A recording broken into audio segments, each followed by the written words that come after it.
All okay. Jim, how much are you all looking forward to this cup tie?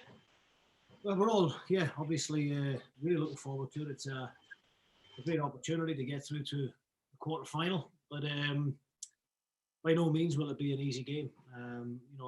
I've seen plenty of Inverness already this season. I've been out at a number of games in recent weeks. There's been obviously been a lot of midweek games in the lower leagues, and just so happened to see Inverness a couple of times, most recently through a Kirkcaldy against Wraith. So we know what to expect. They're a very good team. Neil McCann has came in, and the results have improved, and they're now in the mix for the playoffs. So they're a decent side, and one that we have to be very, very wary of.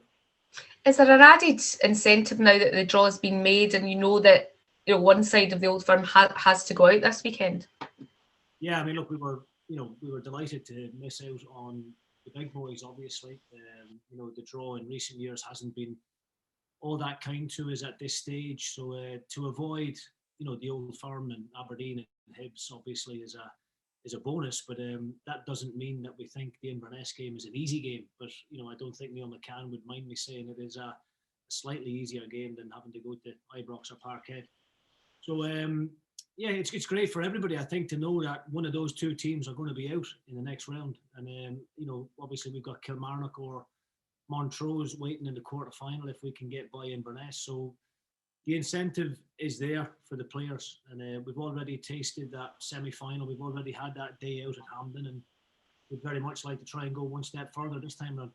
Does the changed kick-off times make any difference to you and the players, or did you know early enough in terms of your preparations?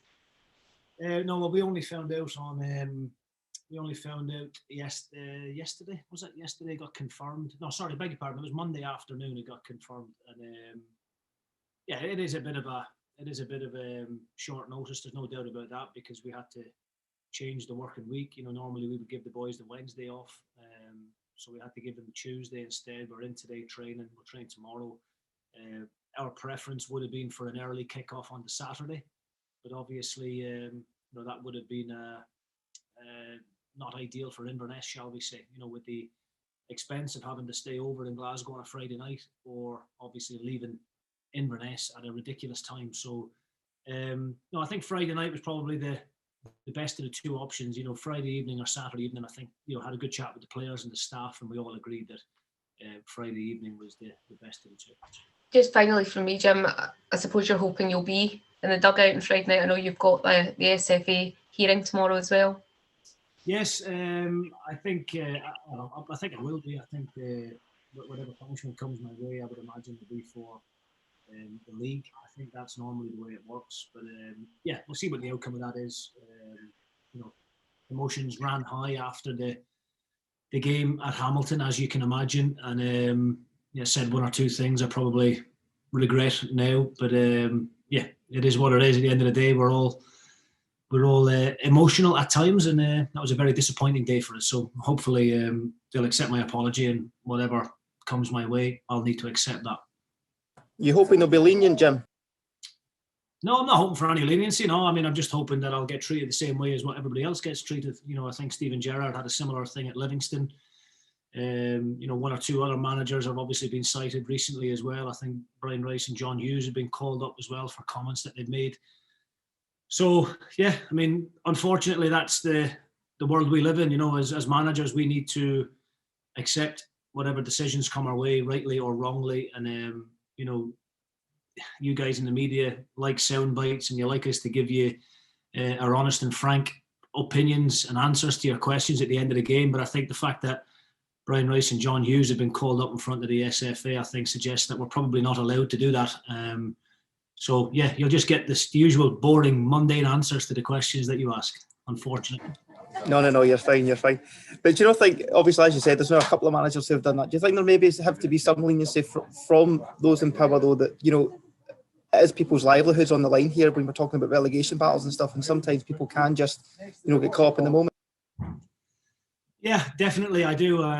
Like I said, I went onto the pitch after the game and I had words with Don Robertson after that Hamilton game, which I've been cited for, because I was disappointed with the decision that led to the goal.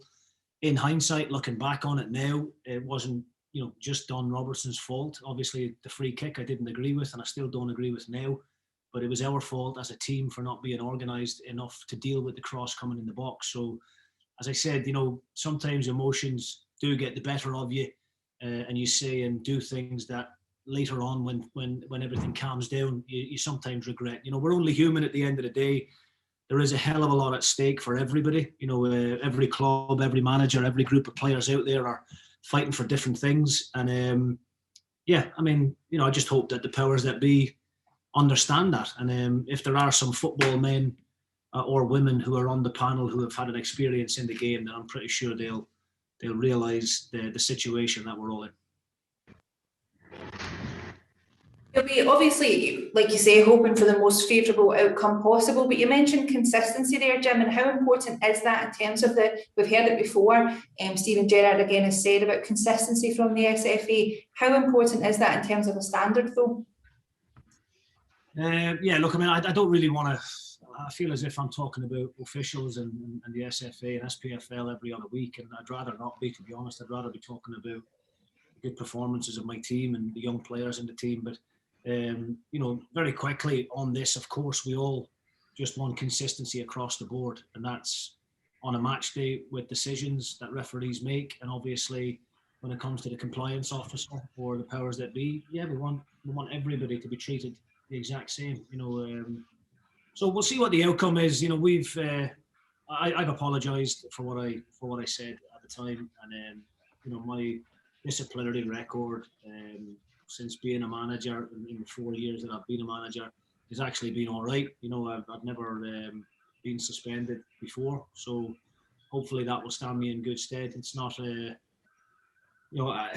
don't often get very worked up after games. I'm normally quite considerate towards the officials, because I genuinely do appreciate how difficult the job is that they have on their hands. But I also do think that managers and players are always being scrutinised weekly after every game, and I think we do need to set a better standard sometimes for the officials as well, and that's across the board. For us to improve the game as a spectacle, then we need the referees to be better, and whether that means bringing them in full time or what, I don't know. But there have been some really glaring mistakes made, and we had one again on Saturday against Motherwell. We had a Stonewall penalty missed, and how it was missed, I don't know. So these are big decisions at key moments in games that sometimes can be the difference between you winning or losing. Sometimes they can be the difference between you getting top six or getting relegated.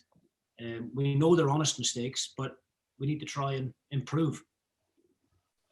Just moving on to talk about your team then, we just spoke to Marcus Fraser about his future. He says, he's currently in talks with the club. From your point of view, how hopeful are you that he'll be a St Mirren player next season?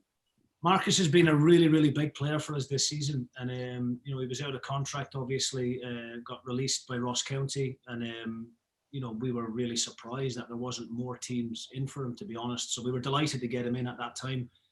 The negotiations are going well. Marcus knows how much I value him. He's been a regular since day one, and his performances have been, I think he's in the running definitely for Player of the Year. There's probably half a dozen players in the squad who have played at a very consistent level all throughout the season, and Marcus is certainly one of those.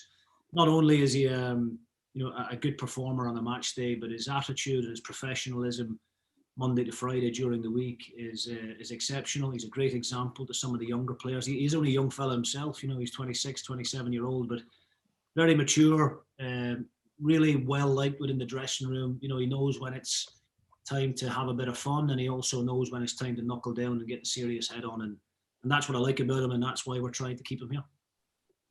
Are there any other updates on the players that are out of contract this summer? No, look, the negotiations are ongoing. As you can imagine, players are being advised by the representatives. One or two of them have maybe had their head turned by other things that's happening, and some other clubs maybe showing an interest. But I think in the whole, they all understand the project that we've got on our hands here and what we're trying to do, and we're making progress every year. Next year we want to do the exact same. We probably will lose 5 or 6 from the squad.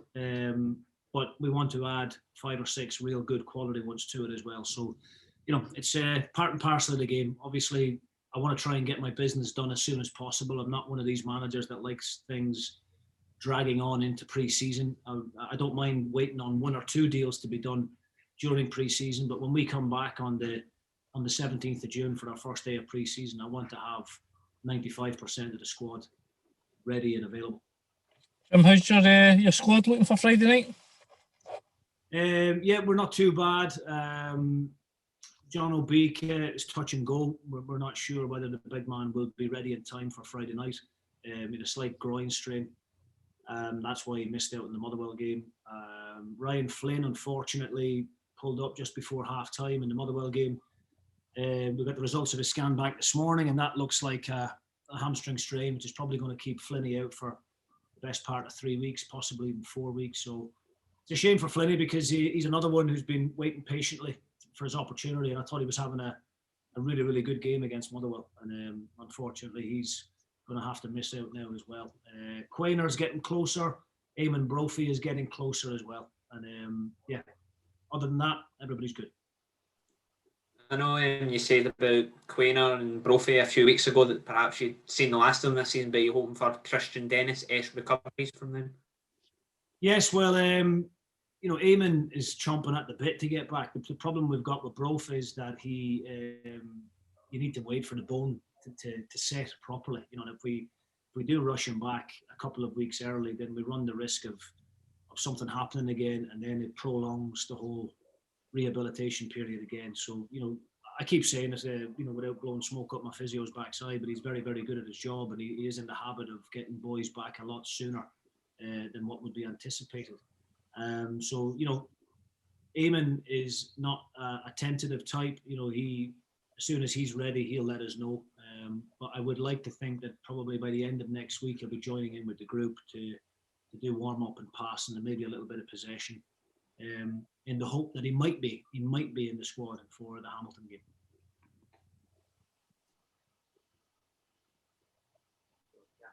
I think that's broadcast.